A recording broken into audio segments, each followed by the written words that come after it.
Grüßt euch und herzlich willkommen zum 27. Teil zum Bau meiner Spundlerlanlage.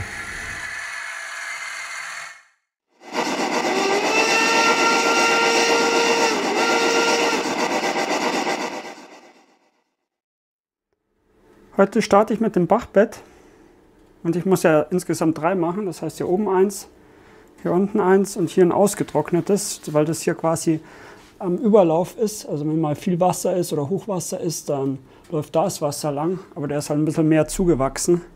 Und dazu habe ich mir jetzt hier schon meine ganzen Schotter und Steine und so, alles was ich in Grau habe, vorbereitet. Aber jetzt fange ich mal mit den großen an. So, jetzt beginne ich hier mal, da habe ich jetzt schon ein bisschen Kleber aufgetragen. Und dann suche ich mir so ein bisschen von meinen Steinen ein paar raus. Ich könnte mal ein bisschen Licht machen vielleicht. So.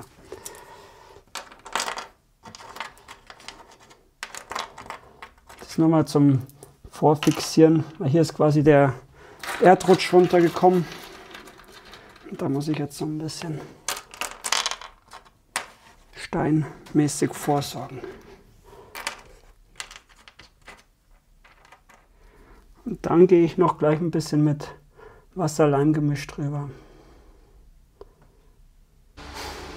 Jetzt habe ich das Becken mit groben Steinen mal so weit ausgebettet und jetzt lasse ich das mal trocknen. Und dann mache ich hier mit meinem Bachbett weiter. Da brauche ich erst noch Steine. Ich habe jetzt schon alles hier reingeballert. Das wird wohl ein recht schweres Modul werden, beziehungsweise Segment.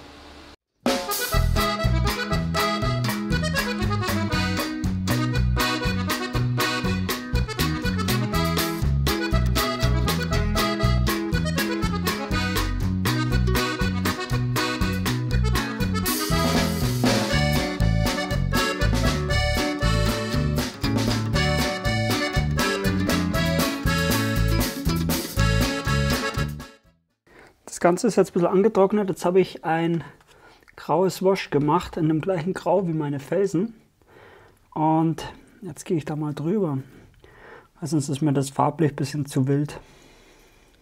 Dann schauen wir mal. Da werde ich wohl 1-2 Mal mehr drüber gehen müssen. Und dann lasse ich das Ganze erstmal trocknen. Getrocknet schaut das Ganze jetzt so aus.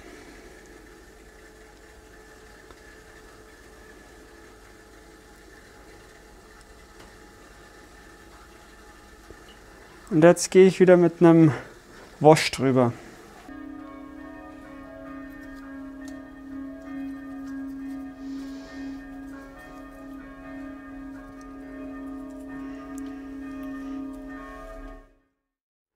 Und während jetzt das Wash trocknet, mache ich hier schon mal ein bisschen mein eingetrocknetes, beziehungsweise ausgetrocknetes Bachbett.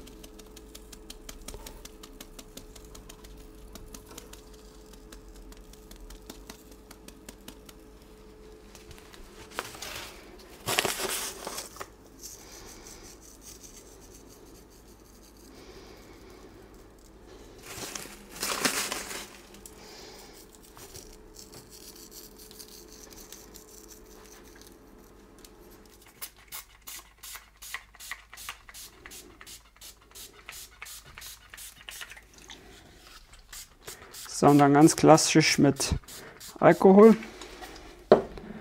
und Leimwassermischung.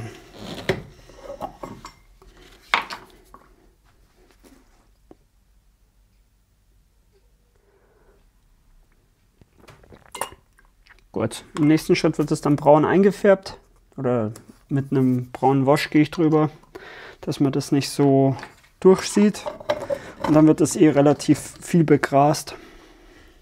Als nächstes nehme ich mir ein bisschen eine gröbere Erde und fülle das von hinten auf.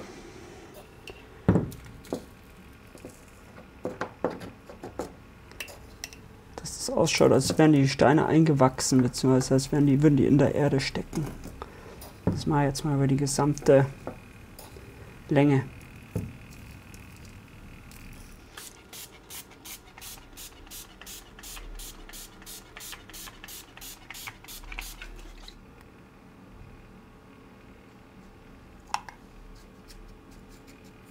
Und dann wieder Wasser-Leim-Mischung.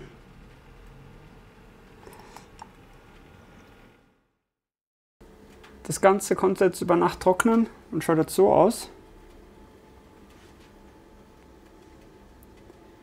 Und das ausgetrocknete Bachbett schaut jetzt so aus. Da werden wir jetzt noch ein bisschen mit Braun nachbessern. Und dann geht es hier ans Feingemachte. Dann nehme ich mir ein braunes Wasch und gehe da nochmal drüber.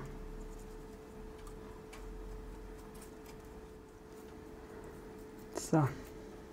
Das wird dann eh noch ziemlich zugegrast, das Ganze. Müssen wir mal schauen. So, dann mache ich mir als erstes mal hier die Stelle, wo ich quasi so ein bisschen so eine Kiesbank oder was das ist, darstellen möchte.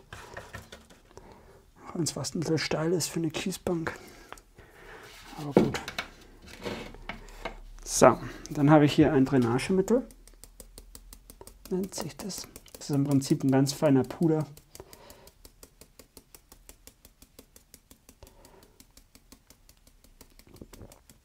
Den mache ich jetzt mal in mein Kiesbett rein. Mein Bachbett.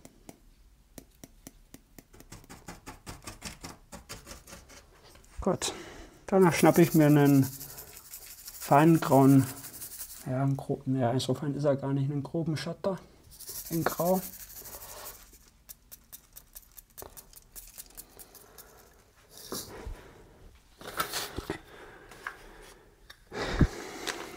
Dann habe ich hier eine graue Mischung fein. Die ist allerdings schon ein bisschen älter. Die gehen wir auch ein bisschen mit rein. So, und danach, wie soll es anders sein? Erst Alkohol.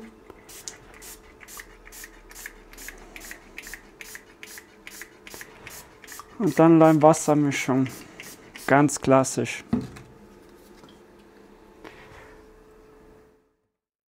Jetzt habe ich mal das gesamte Bachbett gemacht. Auch hier unten das Becken. Jetzt lasse ich das mal trocknen. Aber so schaut es jetzt erstmal aus. Und als nächstes kommt der Erdrutsch. Der wird als nächstes gestaltet. Vorausgesetzt natürlich, das Bachbett entspricht meinen Vorstellungen. Aber jetzt lassen wir es erstmal trocknen.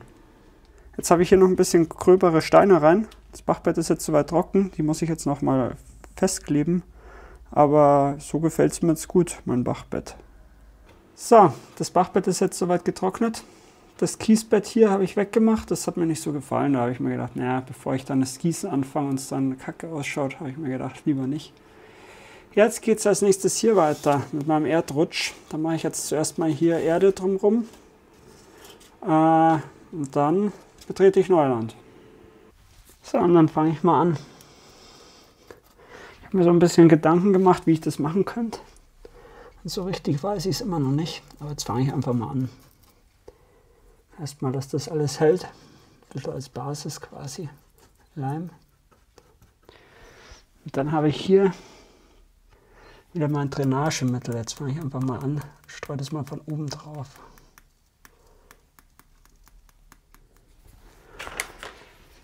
Unten habe ich so ein bisschen eine Mischung aus Erde und Sand und ja, was ich so mir gedacht habe, was in den Felssturz reinpasst.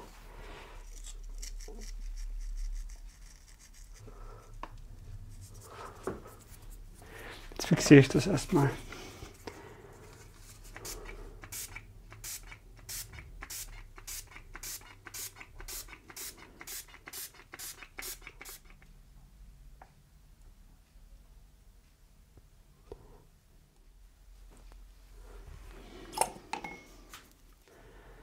So, jetzt lasse ich das erstmal so trocknen und dann schaue ich mir mal an, wie es ausschaut.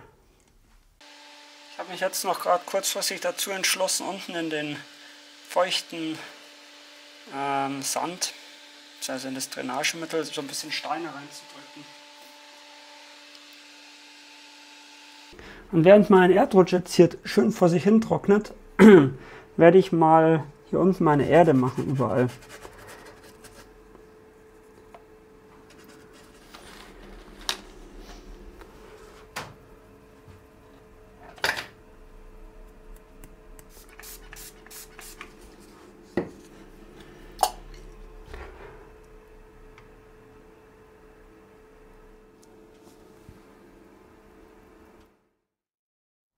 Das konnte jetzt alles soweit schön trocknen, die Erde. Das ist recht, also es fühlt sich super an, so bescheiden es zu bearbeiten ist. So cool fühlt sich eigentlich an. Mein Dingens hier, mein Erdrutsch ist auch soweit getrocknet. Und jetzt habe ich mir aber hier noch spontan überlegt und habe dann mit einer Spachtelmasse quasi, dass ich so eine Abbruchkante mache. Und das muss ich mal austesten, ob das cool wird. Die lasse ich jetzt mal trocknen und dann bearbeite ich die ein bisschen mit dem Messer. Ich glaube, dass man das sogar mit dem Heißdrahtschneider schneiden könnte. Das weiß ich aber jetzt gar nicht genau. Aber das probiere ich jetzt mal aus. Genau, das ist der aktuelle Stand. Hier muss ich auf jeden Fall noch ein bisschen nacharbeiten. Das gefällt mir noch nicht, aber das hier unten finde ich schon ganz cool eigentlich. Das ist jetzt alles über Nacht schön getrocknet hier. Meine Kante hier oben auch, die habe ich jetzt schon so ein bisschen mit dem Messer zurechtgeschnitten. Und jetzt habe ich mir eigentlich was verraten. Und jetzt decke ich mal hier unten ein bisschen ab.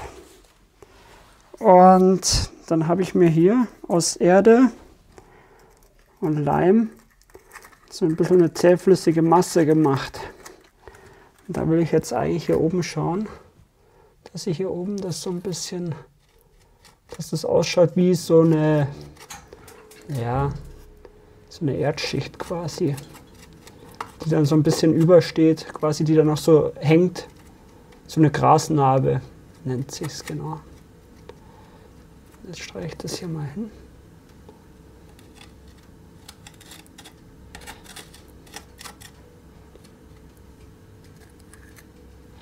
Die ist quasi beim Abbruch von dem Felsen ist das zurückgeblieben obenrum. Gut, jetzt lasse ich das mal trocknen und dann schauen wir es uns an. Die Schicht hier ist jetzt schön trocken und fest. Und jetzt habe ich mir hier aus verschiedenen Sanden und Erde habe ich mir hier so eine Lehmschicht gemacht. Und die möchte ich jetzt hier vorsichtig auftragen, dass das so ein bisschen quasi sich farblich absetzt. Und dann kommt noch mal eine Schicht Sand zum Schluss drüber. Und dann hoffe ich, dass ich damit durch bin. Das ist auch wieder Leim und Erde, Sand. Dann habe ich ein bisschen Iraki-Sandfarbe mit rein, dass das passt. Das ist ein bisschen viel geworden. Soll so ein bisschen die Lehmschicht darstellen.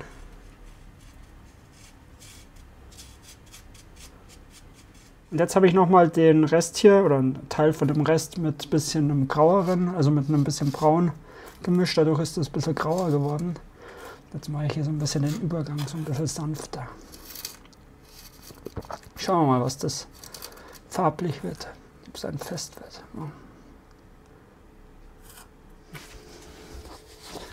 So, und jetzt mische ich das Ganze noch ein bisschen. Dazu mache ich mir die Finger so ein bisschen nass.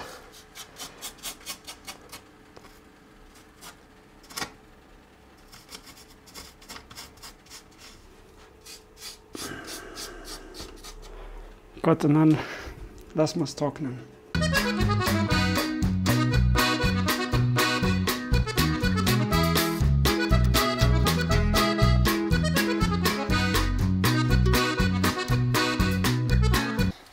Ich habe das Ganze schön trocknen lassen, habe dann hier nochmal Kleber aufgetragen und nochmal ein bisschen von meinem Drainagemittel und Sand und Erde und so aufgetragen. Ich habe leider nicht mit Ton gefilmt.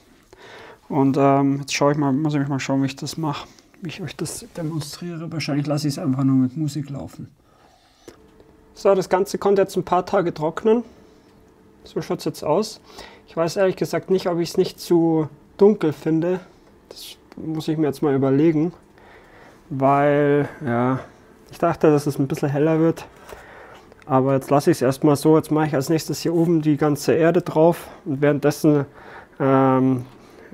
sinniere ich darüber, ob ich da nochmal tätig werde oder nicht. Aber so schaut es jetzt mal zwischendurch aus.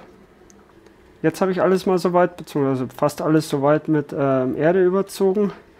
Und während ich das so mit Erde überzog, habe ich in enger Zusammenarbeit mit meiner Holden quasi entschieden, dass eigentlich das Bachbett schaut gut aus und das ist alles recht stimmig und eigentlich passt die der Erdrutsch auch zum Bachbett, aber die Felsen passen einfach nicht dazu. Und jetzt werde ich da noch mal ein bisschen nachbessern. Jetzt werde ich da noch mal ein bisschen mit einem Graubraun, erstmal mit einer dünnen Lasur drüber gehen und schauen, das noch mal ein bisschen nacharbeiten, dass das in sich ein bisschen stimmiger ist, das Ganze. Jetzt bin ich noch mal mit einer grau-ocker-braunen Lasur drüber gegangen. Also ein bisschen dicker als ein Wash. Jetzt lasse ich das mal trocknen. Und dann werde ich nochmal punktuell vielleicht so ein bisschen mit einem dunkelbraunen Wash drüber gehen und dann alles so machen, wie ich es sonst immer gemacht habe und hoffen, dass es ein bisschen besser zum Rest passt. Und weil ich jetzt wieder mal auf Trocknungsphasen warten muss zwischenrein, habe ich mir überlegt, ich baue währenddessen meine Brücken für die Fußgänger über den Bach quasi. Da habe ich mir jetzt hier schon 2 Balken vorbereitet jeweils und die dazugehörigen Bretteln und die klebe ich jetzt hier gleich mal schön sauber oben drauf. Jetzt habe ich hier meinen Mod Podge und dann einfach ein bisschen, ich fange vielleicht von der Seite an, dann kann ich es besser halten.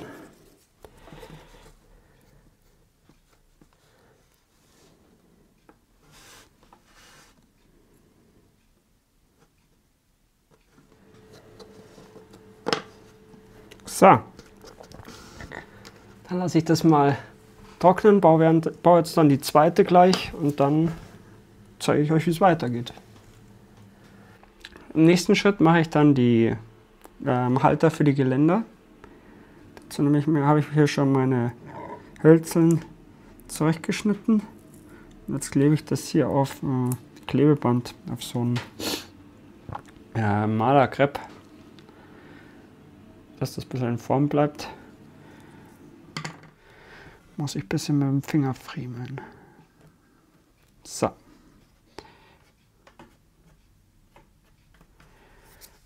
Genau, und das mache ich jetzt 6 Mal. Und dann kommen die an der Seite an die Brücke hin. Hier quasi so. Das ist der Plan. Gut. Nachdem ich das habe trocknen lassen, schaut das so aus. Und jetzt klebe ich das hier an der Seite einfach hin. Da mache ich einen schönen Kleckskleber hin. Dann wird das hier hingeklebt.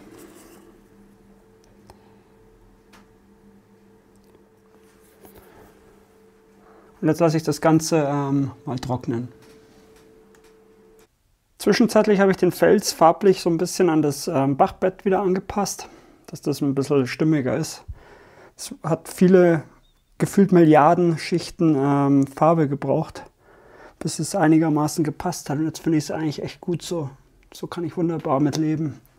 Weil davor war der Kontrast einfach zu stark. Jetzt werde ich als nächstes, habe ich hier schon meine kleine Brücke. Die soll hier ungefähr hin. Und hier dann die große. Die große ist aber noch nicht so weit. Die kommt dann dazu. Jetzt werde ich als nächstes mal den Wanderweg machen. Und dann muss ich die Brücken noch einfärben. Ja, und dann geht es so langsam dahin. Die Brücke ist jetzt soweit fertig. Die habe ich jetzt schon ein bisschen gealtert. Ich wollte, dass die noch ein bisschen neuer ausschaut. Also quasi noch nicht ganz so alt, aber die ist jetzt soweit fertig. Die ist jetzt auch schon eingebaut, aber noch nicht festgeklebt. Und dann habe ich hier schon mit meiner neuen Errungenschaft hier quasi, das habe ich entdeckt, schaut so ein bisschen aus wie beim Hund hinten. Aber es funktioniert echt super, da kann man ganz fein so Textursachen machen. Genau, und der Weg geht dann zur zweiten Brücke. Und dann geht er hier hoch und jetzt wird als nächstes der Wanderweg gebaut. Also jetzt streue ich den und dann kann ich morgen oder so das Begrasen anfangen. Also es muss dann quasi alles trocknen und dann kann ich begrasen und dann ist der Teil durch. Genau. Jetzt habe ich hier meinen Wanderweg zusammengemischt und jetzt geht's los. Jetzt wird hier gewandert gleich.